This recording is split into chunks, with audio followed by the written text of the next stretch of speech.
네. 오늘부터는 이 목숨 걸 교리 분별하기라는 책의 내용을 좀 함께 나누려고 합니다. 제가 말씀만 드리고 따로 이렇게 또 공지를 안 해갖고 이번 주에 좀 따로 말씀을 드려서 교회에서 일괄로 좀 주문을 하도록 하겠습니다. 그래서 교회에서 다음 주에는 좀 나눠드리도록 할게요. 이 책의 원제는 위에 써 있는 것처럼 Finding the right hills to die on. 그것이 죽을 만한 문제냐? 이런 그런 의미인가요? 네, 죽고 살 만한 문제들 이런 것들을 찾기 이런 의미인가요? 네, 어쨌든 그렇습니다. 그래서 잘 번역을 한 것 같아요. 목숨 걸 교리 분별하기라고 했을 때 정말 우리가 목숨을 걸어야 돼. 그러니까 죽고 사는 문제로 여겨야지만 될 교리들은 무엇이 있고 그렇지 않은 교리들은 또 무엇이 있는가라는 내용들을 이 책의 내용들을 통해서 함께 좀 살펴보려고 합니다.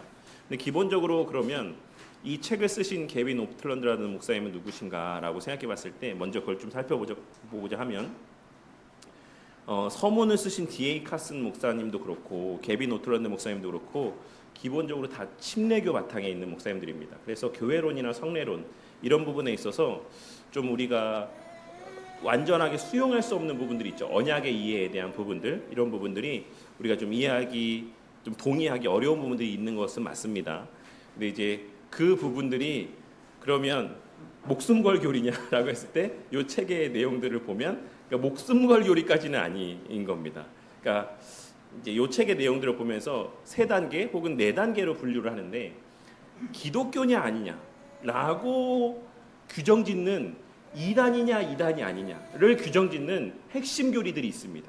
그것이 1차 교리라고 할 수가 있고 두 번째는 그 부분에서 교회는 맞는데 기독교라고는 부를 수 있는데 그 안에서 우리가 같이 갈 수 있냐. 그러니까 같은 교단, 같은 노예, 같은 어떤 교회를 이룰 수 있는가라고 하는 것을 결정짓는 교리를 2차 교리라고 이야기를 합니다.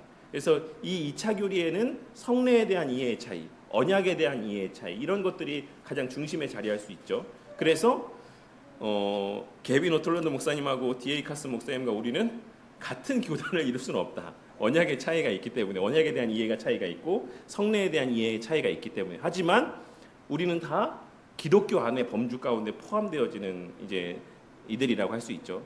이제 그 3번째 혹은 4번째에 해당되는 것은 이제 우리가 3번째는 주로 그렇게 중요하지 않은 문제들입니다. 을 3번째 범주에 포함시키는 경우들이 많이 있어요. 그래서 여기에는 여러 가지 내용들이 다 포함되어질 수 있는데 예배 중에 악기를 사용하는 문제들, 악기를 사용해야 되냐 말아야 되냐, 이런 부분들, 시편 찬송을 해야 되냐 말아야 되냐 이런 부분들은 사실 3번째의 범주 가운데 속하는 내용들이라고 할 수가 있어요. 근데 오늘날에 아주 극히 일부이긴 하지만 교회들 가운데는 이 교회는 시편 찬송 안 해? 그럼 여기 개혁주의가 아니야. 이렇게 이야기하는 분들도 어렵지 않게 볼 수 있습니다.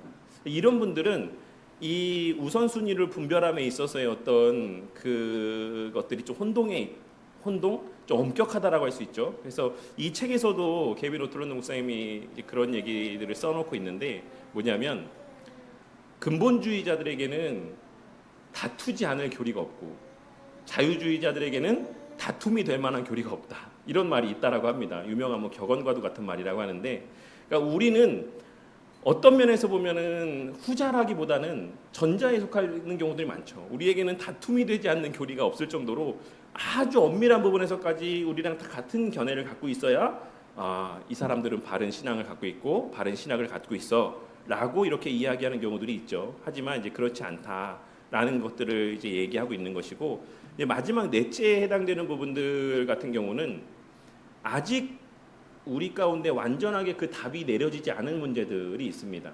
예를 들자면 이건 주님 오실 때까지 답이 안 내려질 수도 있는 내용들이죠. 뭐냐면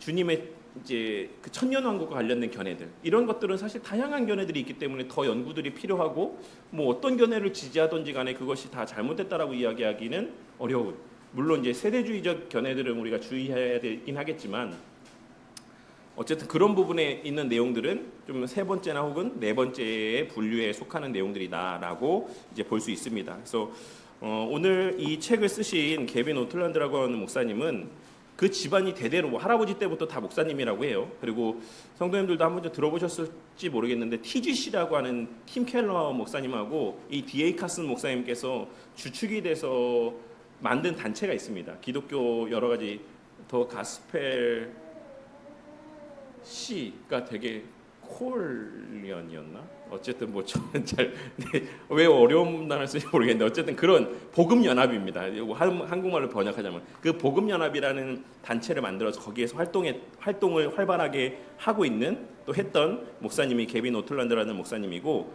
개빈 오틀란드 목사님의 MDB는 이제 뒤에서도 이승우 교수님께서 그런 얘기를 썼는데 그 커버넌트 신학교에서 MDB를 했고 그 다음에 풀러 신학교에서 PhD를 했어요. 근데 그 PhD 할 때 논문 주제가 안셀무스와 관련된 내용이었습니다. 그러니까 안셀무스는 우리가 기독교 큰 역사 가운데 우리 개혁주의 신앙 그리고 정통 이런 건전한 정통 신학에 있어서 영향을 미친 몇몇의 신학자들이 있습니다. 물론 그 사이에도 많은 분들이 있죠. 제가 뭐 지식이 뭐 이렇게 미천해서 다 모르는 분들도 많이 있지만 기본적으로 굵직굵직하게 영향을 미친 분들이라고 한다면 당연히 이제 어거스틴이라는 분이 있죠. 어거스틴이라는 분이 있고 어거스틴 이후에 가장 우리 개신교 신학에 있어서 어떤 신학적 토대, 예수 그리스도의 중보, 속죄와 관련된 부분에서 되게 중요한 역할을 하신 분이 안셀무스라고 하는 분입니다. 이 안셀무스라는 분이 어떤 책을 쓰셨냐면 뭐 여러 가지 그러니까 크게 세 가지 책을 썼죠.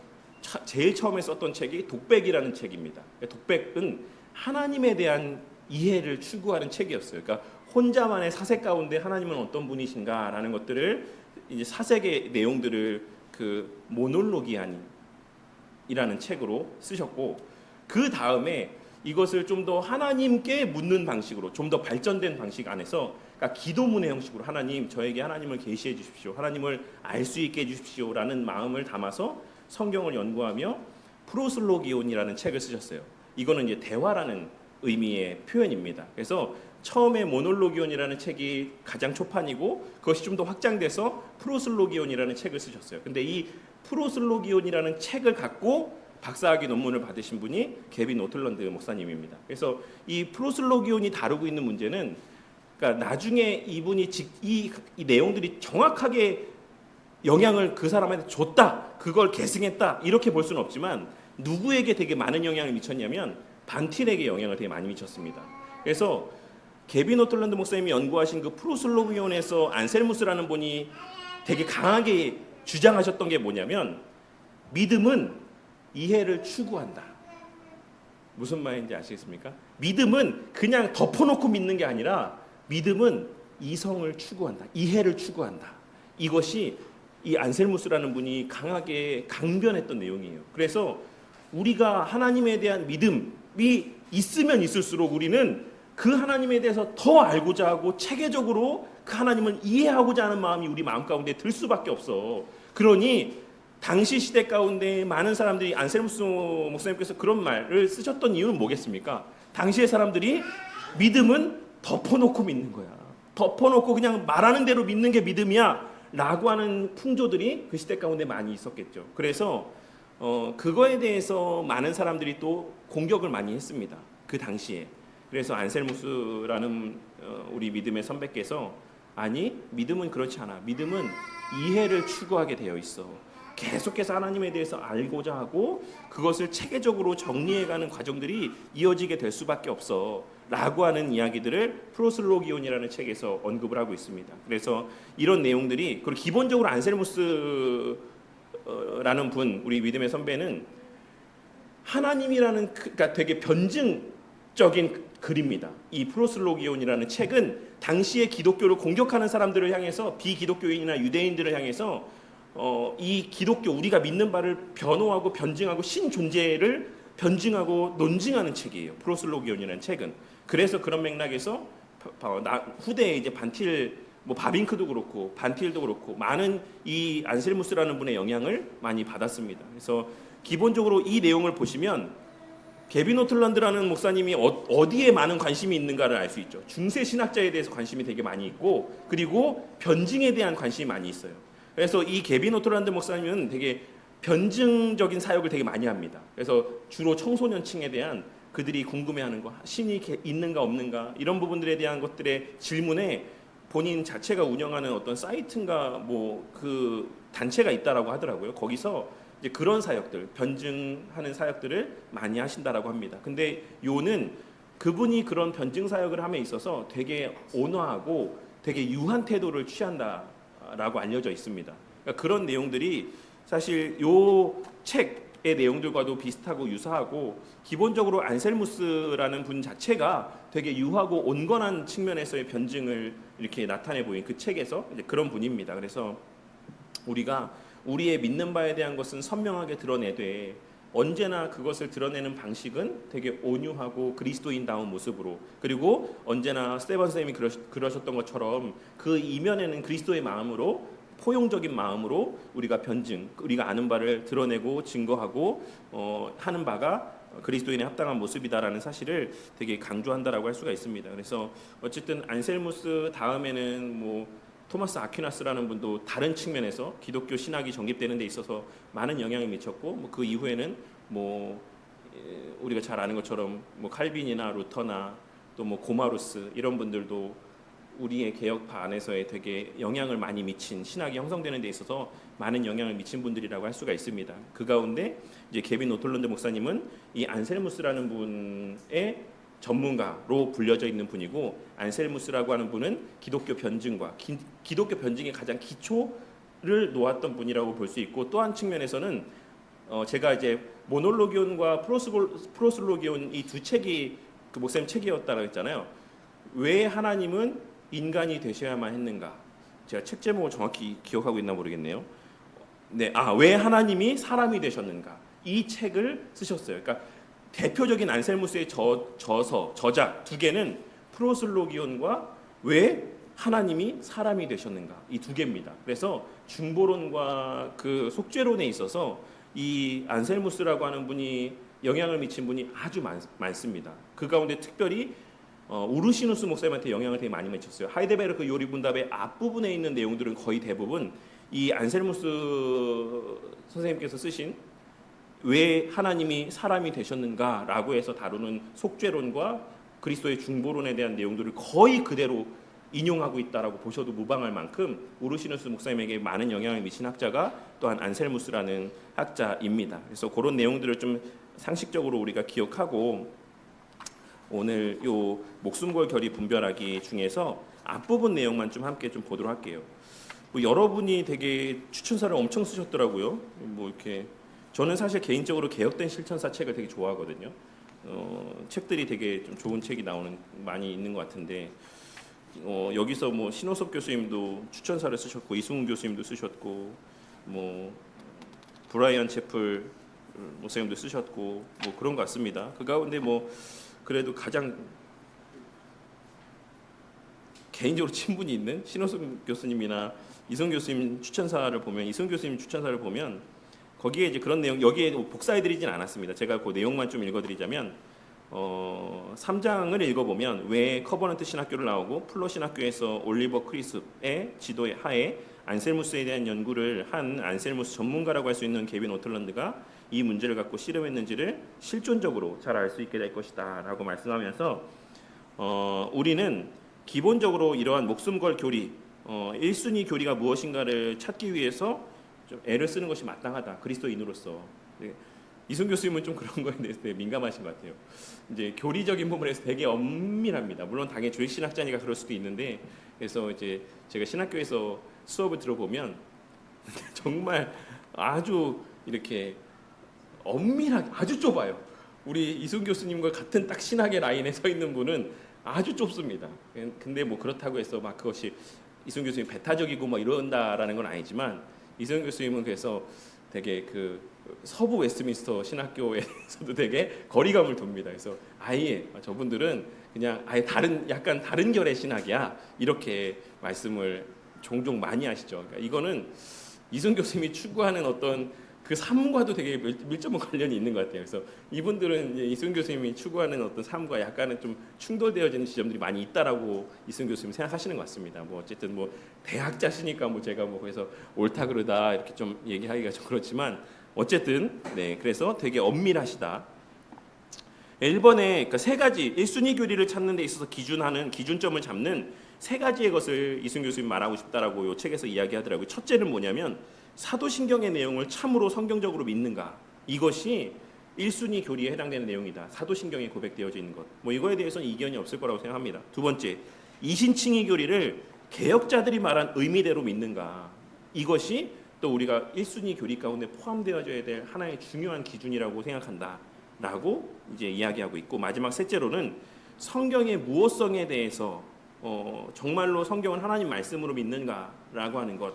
이것이 이 1순위 교리에 해당되어지는 이것이 기독교냐 아니냐를 분류하는 가장 핵심적인 세 가지의 내용이다라고 본인은 생각하신다라고 말씀을 이제 하고 있습니다. 그래서 이 범주에 따르자면 이것은 다 그냥 다 기독교다. 이 세 가지를 동의하는 사람들은 그냥 다 기독교라고 볼 수 있는 범주에 포함되어지는 사람이다라고 이야기하며 루터도, 쯔빙글리도, 칼빈도, 다양한 청교도들도, 웨슬리도, 히필드도, 진젠도르프 백작도, 세대주의자들도 기본적으로는 다 여기에 포함되어지는 사람들이라고 할 수 있다. 그래서 이 사람들은 뭐 우리가 막 이단이야, 잘못된 교리를 믿는 사람들이야, 교류할 수 없는 사람들이야 라고 말할 수 있는 그런 사람들이 아니다 라고 이렇게 이야기하고 있어요. 하지만 정작 이승 교수님의 방점은 뒤에 있는 것 같아요. 그러나 이것을 믿는 우리가 성경을 계속해서 탐구해야 할 때 우리가 여기서 그치지 않고 나는 이것을 참으로 믿는다라고 고백하고 주장하는 데까지 우리는 나아가야 된다. 그래서 침례교인은 침례교회가 고백하는 게 무엇인지를 알고 그대로 신앙생활을 하고 그런 신앙을 추구하는 게 맞고 장로교인은 장로교에서 가르치는 원리대로 목회하고 가르치고 신앙생활하는 게 맞다라고 이야기를 합니다. 저는 이거는 맞다라고 생각해요. 왜냐하면 오늘날에는 이런 어떤 아이의 교리 무용론을 이야기하면서 이렇게 믿은들 어떠하리요, 저렇게 믿은들 어떠하리요 라고 이야기하시는 분들이 많아서 장로교 안에도 이제 유아 세례를 주지 않는 분들이 있는가 하면 또 침례교 안에도 되게 또 장로교적인 어떤 정치 체제나 뭐 이런 것들을 추구하시는 분들이 있죠. 뭐 그래서 침례교는 기본적으로 정치 체제가 뭡니까? 개교회주의입니다, 거의. 근데 이제 침례교 안에도 되게 어떤 교권에 대해서 강하게 이야기하시는 분들도 많이 있고. 그래서 왜 이단이 왜 침례교의 이름을 많이 쓰는지 아세요? 침례교가 개교회주의이기 때문에 그래요. 침례교에 대해서 컨트롤할 수 있는, 개교에 대해서 컨트롤할 수 있는 어떤 가이드라인들이 없습니다. 그냥 개교회가 알아서 하는데 방점이 있어요. 그래서 그냥 내가 침례교회야 라고 하면 거기에 대해서 어떤 장로교처럼 노회나 시찰회나 총회나 이렇게 권고하고 지도할 수 있는 어떤 그런 권이 없습니다. 그래서 침례교가 특별히 좀 그런 맥락에서 우리나라에서 외국에서도 그런지 모르겠지만 우리나라에서는 좀 침례교가 이단들이 침례교 이름을 많이 쓰는 것 같아요. 근데 어쨌든 그래서 우리가 이런 거를 구분할 필요는 있다라고 말씀하고 있습니다. 오늘 서론하고 들어가는 말, 서문하고 들어가는 말 정도만 함께 좀 나누고 오늘은 첫 시간을 좀 마치도록 하겠습니다. 그래서 이 서문에서 목사님 말씀하고 있는 게 서문에서 그 내용을 밝히고 있는 것들이 하나가 있어요.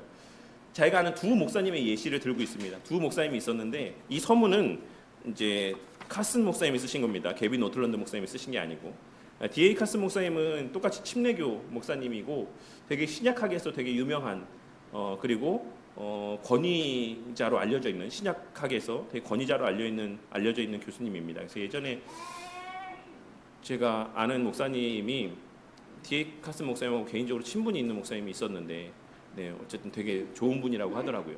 네, 그렇습니다. 근데 어쨌든 그 목사님이 서문을 쓰셨는데 거기서 뭐라고 이야기하고 있냐면 자기가 아는 목사님 두 분의 예시를 들고 있어요. 한 분 목사님은 이제 나중에 프랑스의 교회에 자기가 소명을 받고 늙음하기 목회를 하러 큰 결단을 하고, 그러니까 우리가 후임으로 가려면 교수직 내려놓고 뭐 아무튼 다른 나라로 사역을 하러 가려면 포기해야 되는 게 진짜 많아요. 뭐 미국도 그런지 모르겠는데 저 같은 경우는 에티오피아 갈 때 집 정리하고 버려야 될 거 거의 싹 다 버리고 뭐 돈도 사실 이제 저는 안 올 생각으로 갔던 거라서 예금도 막 거의 다 정리하고 막 그 달러로 막 바꾸고 막 이래서 막 이제 갔거든요.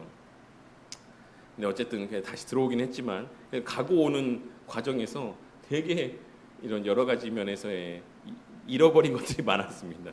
왜냐하면 놓고 와야 되고 또 새로 장만해야 되고 뭐 그렇죠. 근데 이제 이 교수님이란 분이 그렇게 프랑스의 복음주의권 교회에서 목사가 없고 가르칠 사람이 없다고 해서 청빙을 이제 와서 그 숙고함 끝에 갔는데 이제 30개월 만에 이제 그 교회에서 목사님 떠나 주십시오라고 이렇게 얘기를 하고 이제 돌아오게 됐다 이런 얘기를 들었답니다. 그리고 또 다른 분도 그분은 다른 분이에요. 어쨌든 두 분이 그렇게 서로 그렇게 각기 다른 곳으로 가서 이제 목회에 대해서 이제 청빙을 갔는데 두 교회에서 다 얼마 지나지 않아서 이 두 목사님이 다 그 교회에서 나가달라 이렇게 말을 했다라고 해요. 그래서 그 중에 하나는 첫 번째 분이 나오게 되셨을 때에는 이제 음주 문제에 대해서 되게 엄격하게 반응을 했나 봐요. 프랑스에서는 되게 와인 때문에 그랬을까요? 프랑스에서 와인을 마시는 게 되게 보편화되어 있으니까. 그래서 근데 이제 이 목사님은 되게 아주 보수적인 이제 색채 교단에 있으셨나 봐요. 그래서 교회에 부임해서 가셨는데 그리스도인이 술 안 돼, 와인 안 돼, 뭐 이렇게 하셨던 것 같아요. 그래서 이분들이 이제 참다가 도저히 안 되겠습니다, 목사님 그냥 떠나 주십시오라고 이렇게 얘기를 했다고 이제 하는 내용을 다루고 있습니다. 또 하나는 너무 자유분방한 교단 출신이었다라고 해요. 그러니까 여기서 자유분방하다라는 얘기는 그러니까 우리가 미국의 이제 목사님들을 보면 목사님들이 아주 캐주얼하게 입고 설교도 하고 막 이렇게 뭐 저도 뭐 평상시에는 되게 캐주얼하게 입고 다니는 편이긴 하지만 그래도 예배를 인도하거나 어떤 공적인 자리에서는 항상 격식에 갖추어진 옷을 입으려고 하는데 이제 미국에 있는 목사님들은 사실 그런 부분에 있어서 되게 좀 아주 자유로운 분들이 많아요. 근데 이제 이 슬라브권 교회들은 엄청 보수적이었나 봅니다. 그래서 목사님 여기서 그 예의를 뭐라고 하더냐면 목사님이 남녀 혼성 수영장을 가? 이렇게 수영복을 입고 목사님이 그렇게 자기 맨살을 드러내고 이렇게 해? 이거 안 돼. 이런 마음까지 갖고 있었던 교회였나 봐요. 근데 이 목사님은 이거를 그리스도 안에서 우리가 자유한데 수영장을 간들 만드는 게 뭐 중요해? 라는 견해를 갖고 있었던 거죠. 그게 계속 충돌이 돼서 우리는 이렇게 자유분방한 목사님은 못 모시겠다. 그래서 이제 목사님 떠나 주십시오 이렇게 얘기했다. 이 두 가지의 근데 공교롭게도 16페이지 나눠드린 밑에서 5번째 줄, 6번째 줄 보시면 이 목사님이 되돌아가신 곳이 아주 의미심장한 지역이었어요. 어디입니까? 캘리포니아는 아주 자유분방한 지역이거든요. 그래서 제가 듣기로 우리 찬주 집사님께서 말씀하셨던 내용이기도 한데 그곳에서 되게 보수적 이제 가치관을 신앙력을 갖고 있는 분들은 아예 다른 주로 이사를 갈 정도로 캘리포니아는 되게 열려 있고 되게 넓은 이런 좀 그런 견해를 갖고 있는 그런 지역이죠. 그러니까 그 목사님이 캘리포니아에서 자유롭게 살다가 슬라브권으로 이제 가서 목회를 하니 이게 막 부딪히는 거예요. 이 성도들이 요구하는 수준하고 목사님이 갖고 있는 그리스도인의 자유라고 하는 이 개념이 일치가 되지 않는 겁니다. 그래서 둘 중에 하나가 그거를 포기하면 됐는데 둘 다 첫 번째 목사님은 음주 문제를 포기할 수 없었고 두 번째 목사님은 자유분방함을 포기할 수가 없었던 거죠. 그래서 과연 이런 문제들이 목사님을 내보내고 또 그렇게 성도들과의 불편함 가운데서도 지켜야 되는 가치였을까? 서로에 대해서 묻고 있는 거예요. 성도들을 향해서는 그것이 정말 목사님을 쫓아낼 만큼의 문제냐? 그리고 또 목사님들에게는 그게 그렇게 성도들에게 불편감을 줄 만큼 고집해야 될 죽고 사는 문제였을까? 라고 묻고 있는 거죠.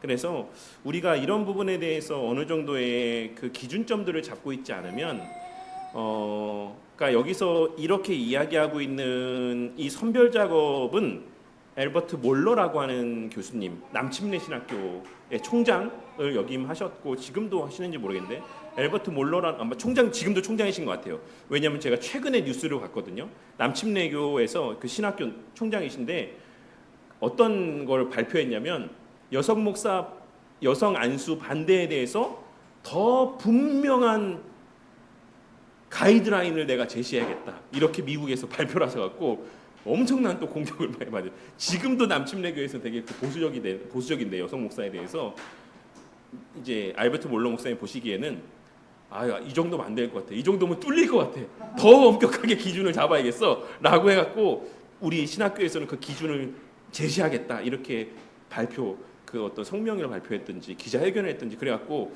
엄청 또 문매를 맞으셨나 봐요. 그럴 정도로 되게 보수적인 분이시긴 합니다. 근데 이 엘버트 몰러라고 하는 목사님이 이런 이런 선별 작업이라고 하는 것을 의료 용어를 사용하셔서 말씀하셨어요. 그래서 당장 이제 응급실을 예로 들어갖고 환자들이 막 와, 이제 막 심정지 상태에 오는 성도가 있고, 누군가는 팔이 부러져서 오는 성도랍니다. 네, 사람이 있고, 누군가는 과다출혈로 오는 사람이 있어요. 그러면 이 세 사람, 그리고 또 하나 더 하자면 뭐 급체를 해서 왔다든지, 사실 급체도 되게 위험한 거긴 한데, 어쨌든 뭐 다른 응급적인 일로 온 뭐 내부류의 사람이 있다라 쳤을 때, 그 응급실에서는 이 사람들을 누굴 먼저 처치해야 될지에 대해서 선별 작업을 한다, 이런 것이 교회 안에도 필요하다라고 말씀하는 거예요. 그 응급실에서의 상황을 비유로 해서 엘버트 몰러라는 교수님께서 이런 신학적 선별 작업이 교회 현장에, 목회 현장에서 필요하다라고 이야기했던 거죠. 그 내용들이 사실 이 엘버트 몰러라는 교수님도 침례교 베이스니까 뭐 다 연결되어져 있는 내용들이라고 생각합니다. 그래서 당장의 심정지 상태 가운데 있는 사람들이 우선인 것이고, 그 다음에 과다출혈의 사람이 두 번째인 거고, 세 번째 뭐 팔이 부러졌거나 이런 사람들이 그 다음인 거고, 그리고 그보다 경중인 사람들이 그 다음인 거 아니냐.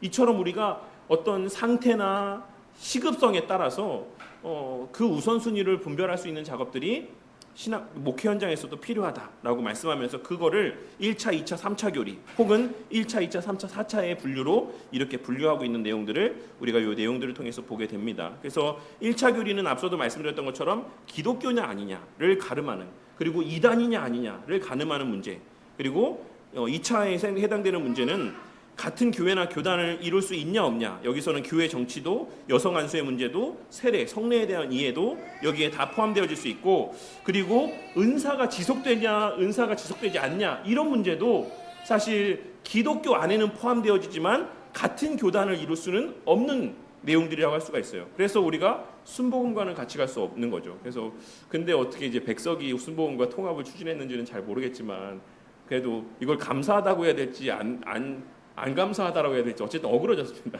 순복음과 백석이 통합하려고 하는 시도는 어그러졌어요. 근데 이런 걸 보면 그분들은 어떤 입장에 서 있다라고 봐야 될까요? 교리 무용론에 가까운 거죠. 교리가 무슨 의미가 있냐? 예수만 고백하면, 믿음으로 구원받는다는 것만 이야기하면 다 우리가 합칠 수 있지라고 생각하시는 것 같아요. 근데 보편적 정통 안에서는 그런 문제는 합칠 수 없다고 우리는 봅니다. 교회 정치도 그렇고 성례 차이도, 하물며 침례교랑 저희도 합칠 수가 없는데 어떻게 순복음, 그거는 좀 어려운 문제인 것 같아요. 뭐 그렇습니다. 그래서 그런 것을 2차 문제로 두고 있고, 3차 문제는 이제 교회 안에서도 다양한 차이를 가질 수 있는 것, 뭐 종말론에 대한 이해, 악기 사용의 문제, 특히 이제 로마서 7장에서 이 상태가 거듭났냐 거듭나지 않았냐, 이런 이해들, 이런 거는 같은 교회 안에서 다 우리가 어우러질 수 있는 문제다, 이런 내용이라고 할 수가 있습니다. 그래서 특정 본문의 해석들의 차이들도 우리가 그것이 완전 이단적 해석만이 아니다라고 한다면, 그러니까 그리스도의 신성이나 삼위일체나 이런 어떤 본질적인 어떤 내용들을 왜곡하는 정도의 성경 해석이 아니다라고 한다면, 어떤 해석의 차이들도 우리가 같은 교회 안에, 교단 안에서도 다 용인할 수 있는 부분이다라고 이야기를 합니다. 그래서 이런 내용들을 이제 이 책에서 다룰 거예요. 좀 더 이것을 세분화해서 다룬다고 할 수 있겠죠. 그래서 오틀런드는 자신의 신학적 선별 작업에 유용하게 사용할 수 있는 다음에 네 단계의 시스템을 개발했다라고 하는데, 개발했다라는 말이 맞는지는 잘 모르겠어요. 왜냐하면 이게 다 있었던 내용들인 것 같거든요, 제가 보니까. 근데 어쨌든 처음에 복음의 본질적인 교리, 두 번째 절박하게 중요하며 그로 인해 흔히 그리스도인들이 교단을 분리하기까지 하는 교리들이 있고, 세 번째로는 어느 하나의 신학 분파에는 중요하지만 분열로 치달을 정도는 아닌 교리들이 있고, 마지막 넷째로는 복음을 증거하고 공동으로 사역하는 데 있어서 그다지 중요하지 않은 교리들이라고 할 수가 있다. 그래서 이 내용들에 대해서 마지막 네 번째는 연구라고 둡니다. 연구.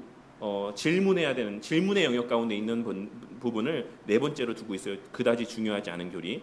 그래서 우리가 성경에 보시면 성경에서의 오류들이 있냐 없냐, 사본들의 오류가 있냐 없냐라고 했을 때 사본에는 오류가 있죠.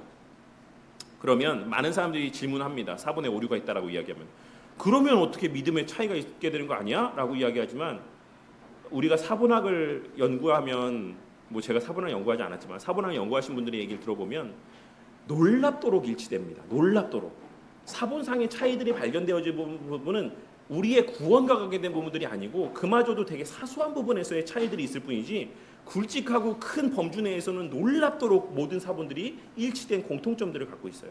그러니까 그런 맥락에서 봤을 때 네 번째는 그런 차이들, 어떤 본문에 해서 어떤 사본상의 차이들 정도라고 여겨질 수 있는 그런 어떤 우리의 구원과는 뭐 상관이 없는 그런 내용들을 네 번째 영역에 두고 있다라고 생각합니다. 그래서 이 118페이지 보시면, 물론 이러한 도식적인 분류를 멀리하려고 하는 신자들도 있다. 두 가지 경우에서 이야기를 합니다. 하나는 너무나도 강조하는 어떤 불편함을 겪고 싶지 않기 때문이기도 하고, 또 어떤 영역에서는 그것을 덜 중요한 문제라고 생각하지 않기 때문이라고 생각을 하기도 하다라고 할 수가 있어요. 그래서 이렇게 그런 분들은 이런 교리적인 차이에 대해 교리 자체에 대해서 큰 관심이 없다라고 할 수가 있습니다. 그래서 근데 우리가 이런 선별 작업은 어디서 성경에서 근거하냐면, 바울 사도도 이렇게 이야기했다라고 하면서 말씀하고 있어요.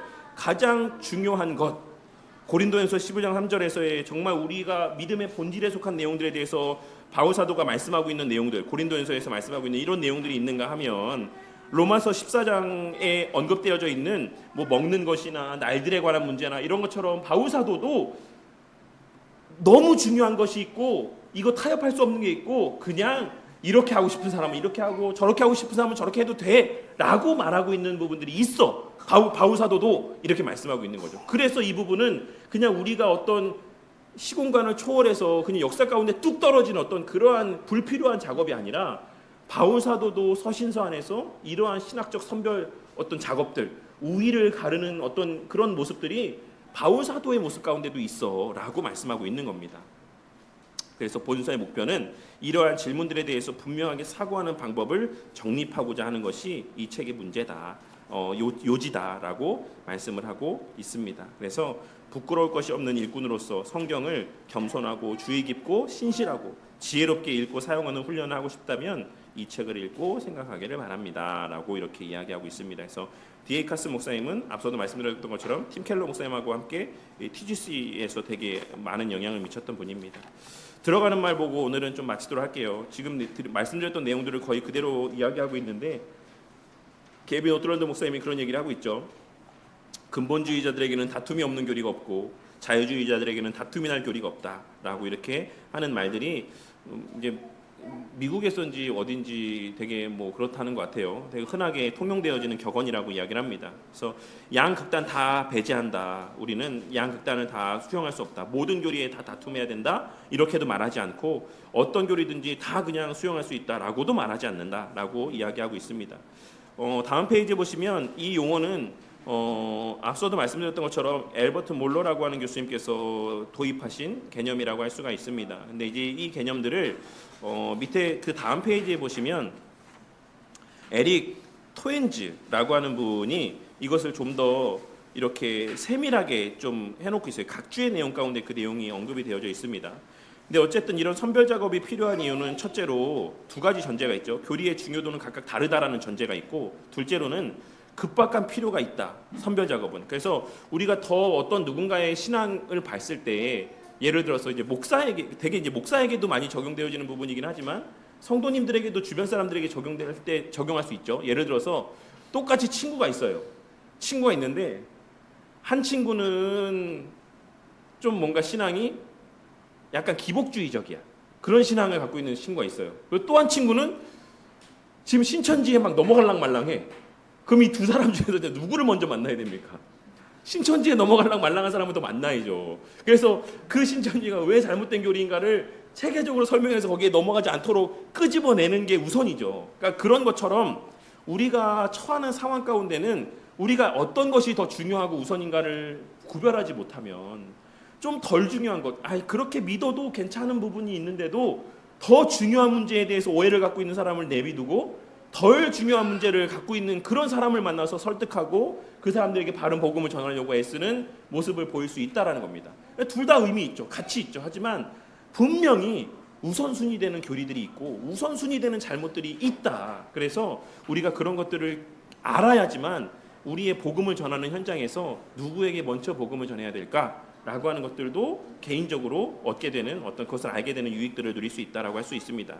다음 페이지 보시면 24페이지 중간에 보시면 우리가 신학에 대해서는 동일한 생각을 하지 못하는 경우가 많다. 동일한 생각은 뭡니까? 우선순위가 있다라는 생각을 하지 못하는 경우가 많다. 이따금씩 모든 교리를 도매금으로 처리할 때가 있는데 이는 매사에 다툼을 일으키고 싶지 않아서이거나 아니면 어떤 일에도 다툼을 일으키고 싶지 않아서입니다 라고 할 수가 있습니다. 그래서 이런 내용들을 좀 기억하고 에릭 토헨즈라는 분의 견해를 차용해서 4가지의 순위를 두고 있어요. 첫 번째 순위는 복음의 본질적인 것이다. 두 번째 순위는 절박하게 중요한 것이다. 그래서 지역교회나 교단 혹은 사역의 차원에서 그리스도인들이 서로 나뉘기까지 하는 이런 문제들을 이야기한다. 그리고 3번은 신학에는 중요하지만 나뉘어질 것까지는 없다라고 하는 부분. 그리고 4번은 중요하지 않은 것. 그래서 4번은 에릭 토헨즈라는 하는 분은 어디에 영역에 포함시키냐면 질문, 연구의 영역에 두는 것. 아직 우리가 더 연구할 필요가 있다.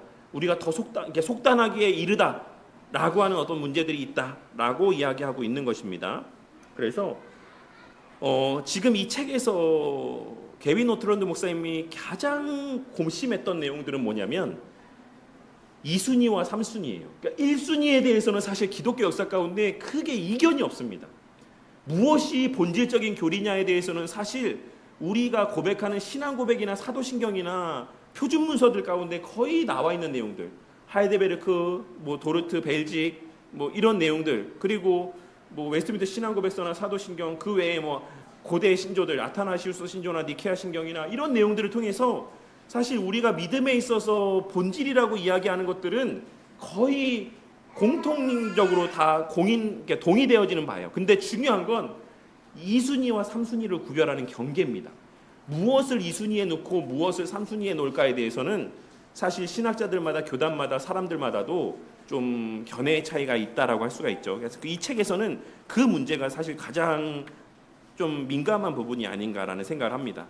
이 책에서 나는 예컨대 삼위일체는 1순위 교리, 세례는 2순위 교리, 천년왕국설은 3순위 교리라고 생각을 한다.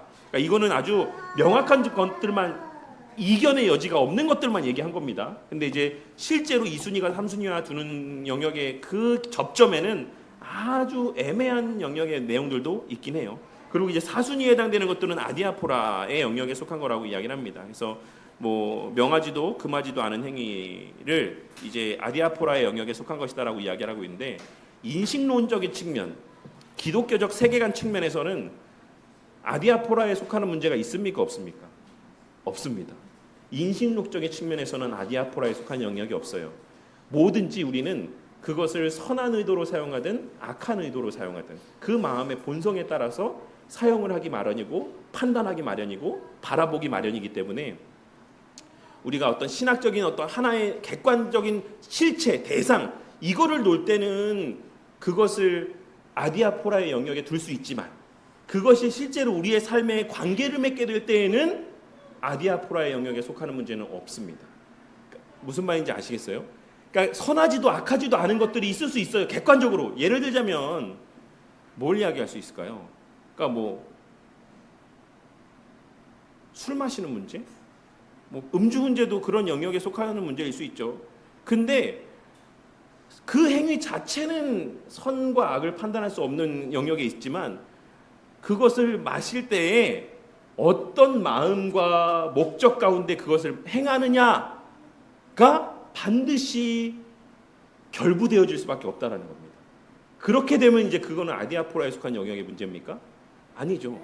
만약에 내가 내 만족 위해서, 내 쾌락을 위해서 술을 마신다라고 하면 그거는 이제 선한 것이 아니죠. 우리가 모든 것은 다 주를 위해서 해야 되는 것인 것처럼, 뭐 하나님의 영광을 위해서 해야 되는 것처럼, 엄밀한 의미에서는 하나님을 위해서 하는 것과 나를 위해서 하는 것, 이 두 가지의 영역에밖에 없습니다. 그래서 아디아포라의 영역에 속하는 문제들도 있지만, 객관적인 측면에서, 그것이 인식론적인 측면에서 어떤 보자면 아디아포라의 영역에 속하는 문제는 있을 수 없다라고도 함께 그냥 같이 기억을 해주셨으면 좋겠어요. 왜냐하면 우리가 인식론과 관련된 부분들, 기독교 세계관과 관련된 부분들도 이제 뭐 나누게 될 것이기 때문에 요거는 제가 이제 그 신학교에서 박바울 교수님하고 기독교 세계관 관련된, 그러니까 인식론 관련된 수업 들을 때 나누었던 주제 가운데 하나입니다. 정말 그리스도인에게 있어서 아디아포라에 속하는 문제가 있냐라고 했을 때 인식적 측면에서, 인식론적 측면에서는 없다라고 하는 것이 이제 우리 어떤 변증이나 어떤 이런 부분에 있어서의 것이라고 할 수가 있습니다. 네.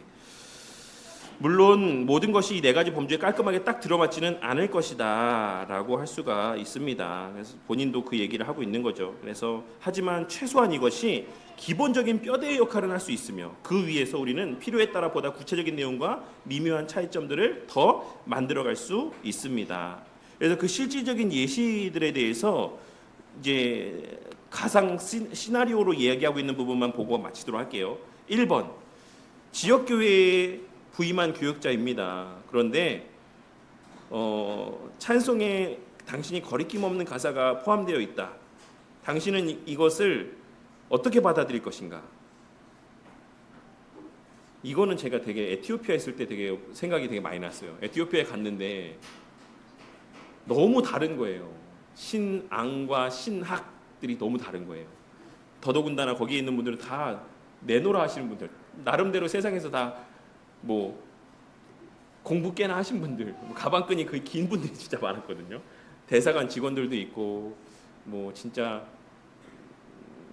한국에서 방송에도 많이 출연하신 뭐 저기 뭐 다니엘 기도에도 강사로 막 쓰신 그런 선교사님도 있었고, 그분은 뭐 한국에 있는 메이저 병원에서 서로 오라 하는 그런 분이었어요.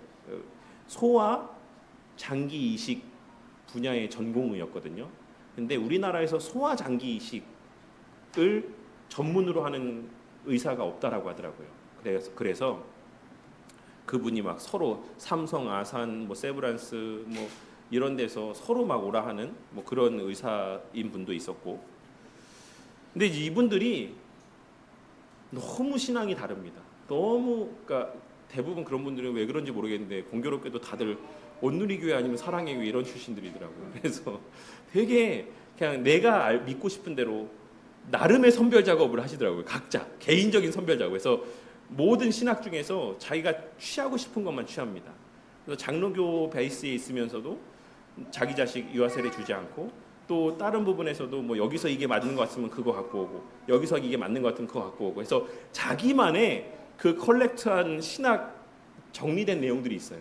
그래서 제가 어떤 이야기를 하면 막 거기에 이의를 제기합니다. 목사님 어떤 근거로 그렇게 설교하셨냐, 뭐 왜 그렇게 해석을 하시냐, 왜 그런 말씀을 하시냐, 뭐 이렇게 하고, 나는 그 신학자에게 동의하지 않는다, 막 이렇게 이야기하고, 이런 모습이 있었고, 예배 형식에 대해서도 엄청나게 많은 이제 부딪힘이 있었죠. 이런 부분들이 좀 생각이 나요. 그래서 제가 조금 더 지혜로웠다면, 물론 그렇다고 해서 그때 막 치고받고 싸우진 않았습니다. 그래서 다 막 거의 웬만한 거는 삼위일체 하나님을 부정하거나 이러지 않는 이상은 웬만한 건 다 이렇게 허용해주고 맞춰주긴 했거든요. 근데 어쨌든 그런 문제들이 실제로 있을 수 있고, 이번에 보시면 파라처치는 선교단체를 말하는 겁니다. 선교단체에서. 근데 이제 선교단체에 오시는 분들 가운데 뭐였죠? 요 내용이 4번이었나? 어쨌든 뭐 요런 그 내용에서의 어떤 종말론에 대한 특정 견해가 좀 내가 좀 이렇게 동의할 수 없다, 뭐 이런 문제가 있을 때 내가 계속해서 그 선교단체에 속해서 활동을 해야 되는가 말아야 되는가, 뭐 이런 문제들. 그리고 3번에 보시면 이것도 되게 실질적인 문제죠. 우리가 지역교회 안에서, 제가 이제 검단기독교연합회 안에서 임원 회계를 맡고 있는데, 예전 같았으면 제가 이런 단체를 거들떠도 안 봤을 것 같아요. 아유, 뭐 거기에 순복음 목사님도 있고, 뭐 성결교 목사님도 있고, 감리교 목사님들도 태반인데 특히 인천 지역이라서 감리교 성결교 목사님들이 진짜 많아요. 근데 내가 어떻게 그런 분들하고 연합을 해, 교제를 해 라고 생각했을지 모르겠는데 지금은 사실 그렇게 생각하지 않습니다. 그래서 이런 문제들 어디까지 우리가 교류하고 있고 어디까지 협력할 수 있는가라고 하는 것들, 또 이런 지금 나오는 내용들, 나눌 내용들과 직결되는 문제들이라고 할 수 있습니다. 그리고 4번에 보시면 내가 이것도 되게 실질적인 예시를 들자면 시간교회 이정규 목사님이 고신 안에서 젊은 목회자들 가운데 저보다는 그래도 나이가 많은 걸로 알고 있는데 그래도 비교적 젊은 40대 50대 이 목사들 중에서 가장 촉망받고 주목받고 영향력 있는 목사라고 이제 일컬음 받는 목사 중에 한 분이 시간교회 이정규 목사님이거든요. 근데 이 이정규 목사님이 어느 때인가부터 엄청나게 다양한 곳에 다니시더라고요. 진짜 강사로 진짜 불러주면 다 간다라는 식으로 보여지는 만큼 진짜 여기저기 다 다니시면서 이제 강의를 하고 설교를 하고 하시는데 그런 부분들이 시험에 드는 분들이 되게 많아요. 아니 목사님 어떻게 저기 가서 설교하시지? 목사님 어떻게 저기 가서 강의하시지? 강사로 부른다고 가지? 이런 얘기들을 요즘 들어서 좀 많이 하는 것 같습니다. 그런 내용들을 4번에서 다루고 있고 5번에 보시면 이거는 되게 현실적인 문제인데 이것도 결혼하는 배우자와의 문제, 성 역할이라고 하는 것은 남편이 머리다 뭐 이런 부분을 얘기하는 것 같아요. 여자는 복종하고 남편은 머리로서 가정을 다스리고 뭐 이런 성의 남성과 여성에서의 역할의 어떤 이런 성경적 표현들에 대해서 다른 관점을 갖고 있다라고 이야기하거나 혹은 뭐 헌금에 대한 이해의 차이가 있을 수 있고 여러 가지 신화적인 색깔의 차이들이 있을 수 있잖아요. 이런 부분에 대해서 내가 어디까지는 포용하고 결혼할 수 있고 어디까지는 내가 포용하고 결혼할 수 없는가. 그러니까 이제 청년들에게는 사실 결혼이 가장 큰 문제잖아요. 삶에서의 죽고 사는 문제 아닙니까? 근데 이 죽고 사는 문제를 결정함에 있어서 성경적 기준을 어디까지 둘 것인가. 근데 사실 오늘날에는 좀 이게 너무 희석되어 있어서 이거는 되게 그래도 건전한 고민인 것 같아요. 오늘날에는 교회만 다니면 된다. 이 정도가 사실 많은 더 보편적인 가이드라인이 아닌가. 뭐 진짜 우리가 장로교 전통에 있냐, 뭐 침례교 전통에 있냐, 뭐 그 외에 또 뭐 감리교, 뭐 성결교 이런 쪽에 있냐, 이런 거는 그것까지는 볼 여력도 없는 것 같아요. 워낙 없으니까 교회만 다니면 돼.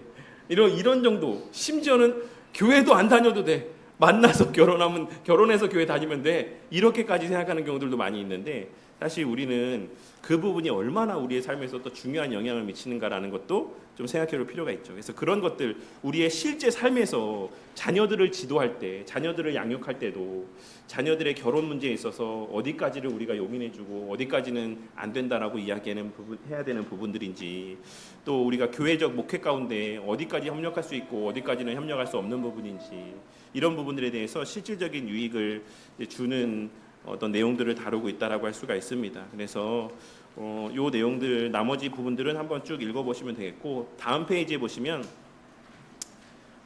한 가지 당부의 말씀을 드리고자 한다라는 이야기, 그 이하를 한번 좀 보고 마치도록 하겠습니다.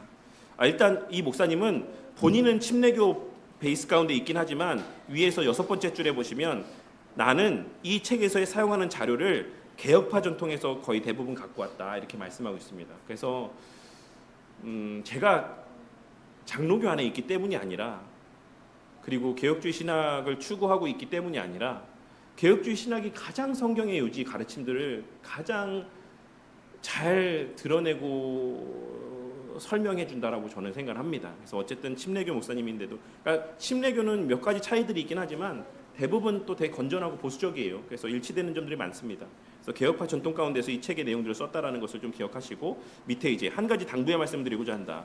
그리스도인들 사이에 가장 많은 분열을 일으키는 주제는 사실 신학적인 문제 그 자체라기보다 오히려 문화적 문제, 지혜의 문제, 정치적인 문제일 때가 많다. 예를 들면 이런 것들이다.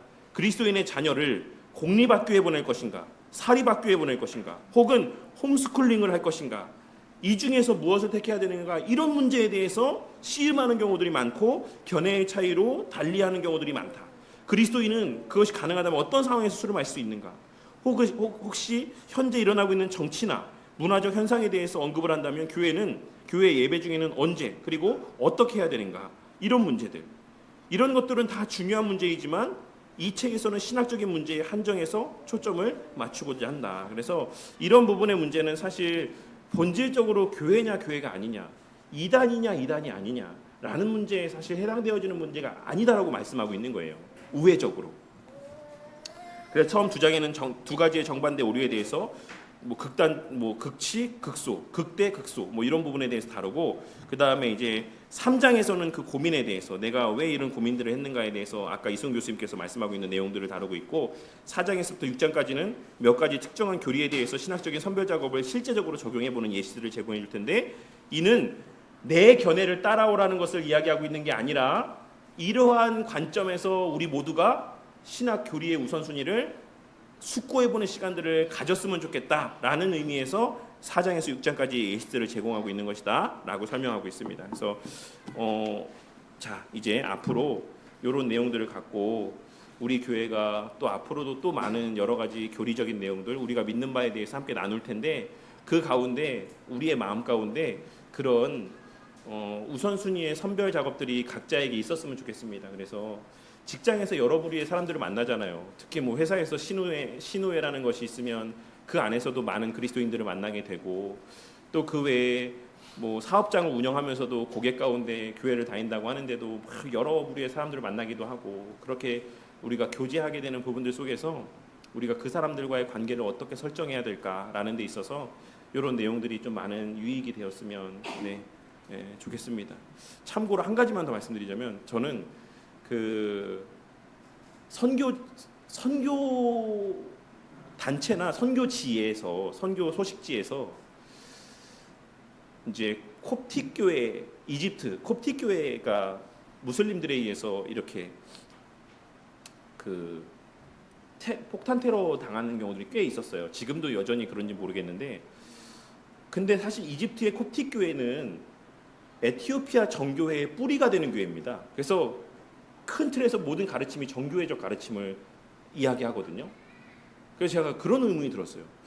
정교회가 형제인가? 아니면 정교회는 전도의 대상인가? 어떻게 생각하십니까? 저는 정교회는 전도의 대상이라고 생각하거든요. 근데 과연 선교 소식지에서 그들을 교회라는 이름을 달고 있다라고 해서 이제 개신교가 핍박받고 있다라는 소식으로 글 안에, 그러니까 도의적인 차원에서 우리가 마음 아파하고 하는 건 맞는데, 그를 형제의 관점에서 바라보는 거는 조금, 그렇게 따지면 로만 가톨릭도 다 형제고 그렇게 봐야 되는 거 아닌가라는 생각을 좀 했어요. 그래서 우리가 이런 분별을 하지 않으면 어디까지를 또 그럼 선교의 대상으로 봐야 되고 어디까지를 또 형제로 봐야 되는가라는 것도 사실 기준이 애매해지게 됩니다. 그게 더 나아가면 어떻게 되는 거예요? WCC가 되는 거죠. 네, 다 하나고, 네, 이렇게 되는 거예요. 그래서 이런 것들을 좀 우리가 잘 과하지도 않게, 그렇다고 너무 덜하지도 않게 분별할 수 있는 안목들이 우리 가운데 생겨나게 되기를 바라겠습니다. 기도하고 마치겠습니다. 하나님 감사합니다. 오늘부터 목숨 걸 교리 분별하기라고 하는 내용들을 갖고 또 이제 몇 주간 이 내용들을 함께 살펴보기를 원합니다. 이 내용들이 어떤 우리에 있어서, 신앙에 있어서의 아주 죽고 사는 문제는 아니지만, 이거를 모른다라고 해서 엄청난 문제들이 발생하는 것은 아니지만, 이것이 우리의 실제 삶의 현장에서 복음의 가치를 또 지키며 살아가는 데 있어, 복음을 전하는 삶을 살아가는 데 있어 유익이 되는 내용들인 것을 또 기억하고, 이 내용들 가운데, 또 이 시간들 가운데 이 내용들을 또 잘 습득할 수 있는 지혜가 있게 하시고, 우리의 마음 가운데 잘 체계적으로 정리할 수 있는 은혜가 있게 하여 주셔서, 우리 성도님들이 세상에서의 삶 가운데 마주하게 되는 여러 다양한 부류의 신앙의 색깔을 소유한 지체들을 마주하게 될 때, 그들과의 관계를 설정함에 있어서의 바른 어떤 기준들이 자리할 수 있게 되는 은혜가 있게 하시고, 그리하여서 또 그들을 위해서 기도해야 할 대상들인지, 복음을 전해야 될 대상들인지, 아니면은 그들의 그 신앙 자체를 인정하며 함께 협력할 수 있는 지체들인지, 아니면 완전한 동일한 신앙의 색깔 가운데 정말 서로를 응원하며 함께 갈 수 있는 그런 지체들인지, 이러한 분별 가운데 정말 우리가 균형 잡힌 신앙의 삶을 살아가게 되는 은혜가 있게 하여 주시옵소서. 주님, 부족한 종이 많은 부족함이 있습니다. 연약함이 있습니다. 하나님, 누구보다 하나님이 더 잘하실 줄 믿사오니 늘 우리 성도님들을 위해서 깨닫는 지혜를 주시고 많은 또 신학적인 지식에 대한 이해를 더하여 주셔서 강단에서 늘 하나님을 더욱 바르게 알고 그리스도를 더욱 온전히 누리게 되는 그러한 말씀과 가르침들이 이 강단에서 선포되고 증거되어지게 하여 주시옵소서. 모든 것 감사드리며 우리 주 예수 그리스도의 이름으로 기도드렸습니다. 아멘.